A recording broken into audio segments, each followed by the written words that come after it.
E no início de tudo, conhecemos um garoto comum, ou pelo menos é o que parece.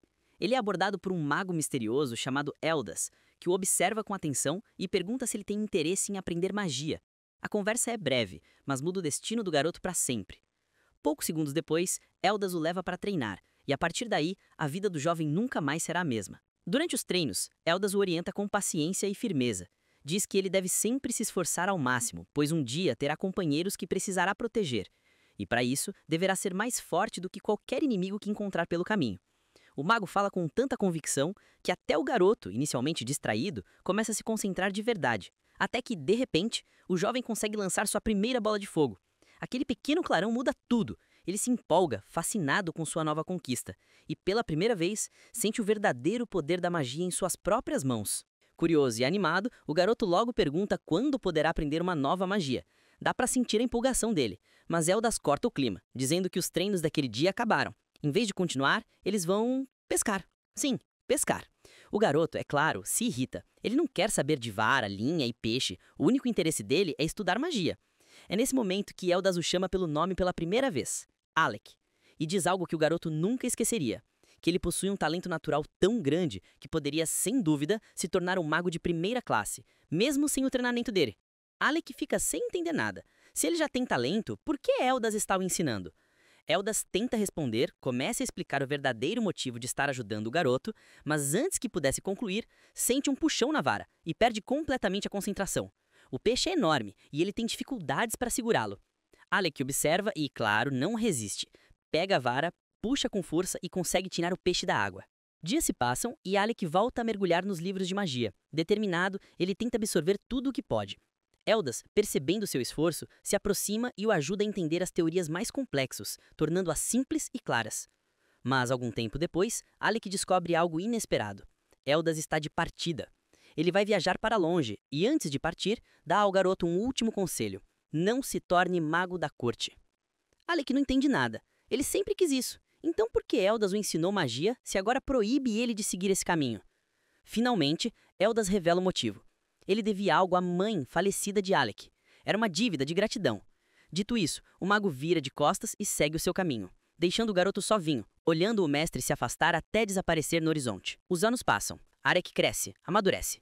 E um dia, revirando materiais antigos da escola de magia, descobre que Eldas havia se formado como primeiro da turma, assumindo o posto de mago da corte, mas logo depois foi banido da função.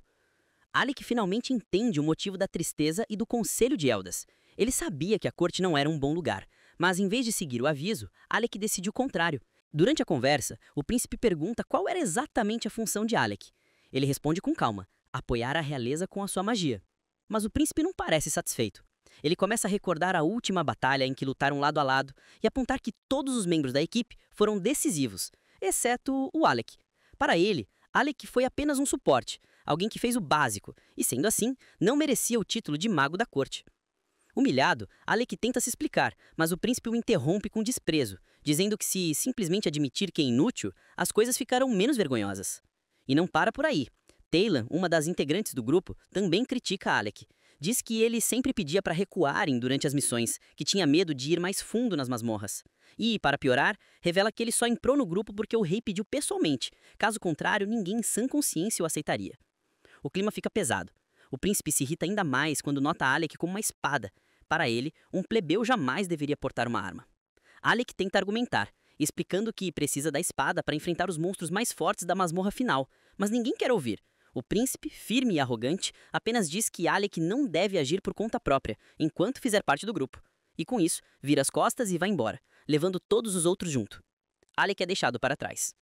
Algum tempo depois, ele reflete sobre a demissão e decide voltar ao Castelo Real para tentar reverter a situação, mas é barrado pelos guardas antes mesmo de chegar ao portão. Pouco depois, Lene aparece e reforça a humilhação. Diz que ele foi oficialmente banido e agora não passa de um plebeu. Rasga uma mensagem que Alec havia escrito ao rei, chama-o de repugnante e ordena que os guardas o expulsem dali imediatamente. Andando pelas ruas, derrotado, Alec se lembra do conselho de Eldas e percebe que caiu no mesmo trajeto do mestre. Ele falhou em mudar o sistema. Mas nesse momento sombrio, uma luz reaparece. Iorra, uma garota que ele não via há anos, o reconhece e o abraça. Surpreso, Alec conta toda a sua história e o motivo de estar tão abatido. Ele até se desculpa por despejar um relato tão triste logo após reencontrá-la depois de 4 anos. Mas Johanna não se comove. Ela se irrita com o sistema do reino que separa as pessoas entre plebeus e nobres, como se fossem de espécies diferentes. Fala tão alto que Alex se desespera e pede para ela se acalmar. Mas ela ri e diz que não há ninguém por perto ouvindo. E então solta a bomba. Está feliz por ele ter sido expulso. Agora, Alec está livre e pode finalmente entrar no grupo dela, algo que ela queria há anos. Alec hesita, dizendo que é um inútil, mas Johanna insiste. Diz que não se importa e que o grupo já planejava ir atrás dele de qualquer forma. Vendo a determinação da garota, Alec aceita. Ele entra para o grupo de Johanna. Dias depois, ele sonha com Eldas, lembrando do conselho de não se tornar mago da corte, e acorda em uma carruagem, a caminho de Faisal, o próximo reino. Johanna observa e diz que ainda falta muito para chegarem. Percebendo o olhar distante dele, pergunta o que houve. Alec responde que apenas sonhou com algo do passado. Enquanto isso, em um outro lugar, Lenny informa ao príncipe herdeiro que Alec deixou o país e já planeja substituí-lo por um novo membro, o filho do Duque Fornels, um nobre de sangue puro e reputação impecável. Ela acredita que agora o grupo superará qualquer masmorra com facilidade. Mas a história de Alec está longe do fim. Quando finalmente chega a Faisal, Johanna o leva até a guilda de aventureiros para registrá-lo oficialmente. Assim poderiam começar a trabalhar juntos. Só que há um problema. Alec precisaria de uma licença especial para entrar a partir do 30º andar da masmorra. E essa licença só é concedida a aventureiros registrados há pelo menos 2 anos. Frustrados, eles saem e vão comer algo. Johanna, impaciente, diz que não dá para esperar 2 anos. Então decide que eles explorarão os andares inferiores da masmorra mesmo sem licença. Afinal, não há proibição para isso. Eles partem, mas rapidamente acabam presos no 2º andar, cercados por criaturas chamadas Flapras Vermelhos, monstros que por algum motivo não param de aparecer. Durante a luta, Alec se lembra das palavras de Eldas. O dever de um mago é proteger seus companheiros. Inspirado, ele reúne toda a força e lança uma poderosa magia de fogo, destruindo os inimigos. Mas quando pensa que acabou, surge um verme da lama, o verdadeiro responsável por atrair todos os monstros. Alec compreende a situação e, sem hesitar, dispara uma magia devastadora que incinera a criatura, fazendo o andar inteiro voltar ao normal. Johanna, exausta e feliz, corre até ele e comemora. A vitória faz os dois lembrarem dos velhos tempos, quando lutavam lado a lado em outro grupo. Após Alec e seu grupo retornarem da masmorra, eles são recebidos como verdadeiros heróis. Os alunos da academia ficam em choque ao saber que conseguiram alcançar o 68º andar, um feito inédito que quebra todos os recordes anteriores. O comentário geral é sobre a impressionante vitória deles contra uma hidra, algo que nem mesmo os veteranos ousariam tentar. Rosa, empolgada, apresenta Alec ao restante dos estudantes, orgulhosa por ele ter feito parte de sua equipe. No entanto, o clima muda quando Alec começa a provocá-la, chamando-a simplesmente de Rosa, o que a deixa completamente irritada. Tan tenta intervir, pedindo que eles parem de brigar, mas isso só faz com que Rosa fique ainda mais furiosa. Em outro momento, Alex está reunido com seu grupo e do nada anuncia que pretende se tornar um mago da corte. Crazer se anima com a ideia, principalmente porque o cargo oferece um bom salário. Mas Alec deixa claro que sua motivação é outra. Ele quer dar uma vida tranquila ao seu pai, que o criou sozinho depois da morte de sua mãe. Quando Crazer o convida para continuar como aventureiro, Alec recusa, dizendo que deseja uma profissão estável, diferente da vida imprevisível nas masmorras. Ornest demonstra certa decepção com essa decisão. Afinal, se Alec continuasse com eles, formaria um grupo mais poderoso do continente, composto por 4 prodígios. Ao ouvir Ornest se autoproclamando um prodígio, Crisia não contém o riso diante de tanta presunção. Yorha, por sua vez, encara Alec com serenidade e diz que a partir dali, seus caminhos seriam diferentes. Mas ela deixa uma promessa. Vai se tornar uma aventureira respeitável e quando esse dia chegar, voltará para buscá-lo. Ornest, emocionado, reafirma que Alec pode contar com ele sempre que precisar. No fundo, ele ainda acredita que o destino vai uni-los novamente como um grupo. Alec, confiante, confirma a promessa e declara que todos formarão uma equipe no futuro. Apenas não sabe quando. Os 4 dão as mãos, selando a promessa sobre a luz do entardecer. Dias depois, Yorha chama Alec para beberem juntos em uma taverna. Entre risadas e alguns copos de bebida, ela logo fica tonta e desaba sobre a mesa. Alex, sorrindo, a provoca dizendo que ela ainda continua fraca com o álcool e a cobre com seu casaco. Nesse momento, um homem se aproxima por trás dele, comentando com ironia como um garoto tão bonzinho consegue ser aventureiro em uma cidade como aquela. Alec apenas observa em silêncio, mas o sujeito continua falando e, sem aviso, tenta atacá-lo. O golpe, no entanto, é interceptado por um escudo mágico que se ergue automaticamente, protegendo o jovem. O homem, surpreso, joga um documento sobre a mesa, uma permissão rara que dá acesso à masmorra sem limite de andares, e diz que só o empregará se Alec mostrar sua magia. Antes que ele possa reagir, Yorha desperta e reconhece o homem. Ele é ninguém menos que Levi Elisten, o mestre da guilda. O veterano leva Alec até uma arena subterrânea escondida sobre o prédio da guilda. Chegando lá, Alec deduz que será punido por algum motivo, mas Levier apenas diz que deseja ver a verdadeira extensão do seu poder. Alec se recorda do nome. Levi era um mago lendário, líder de um antigo grupo de Rank S. Sem hesitar, Alec decide começar o combate.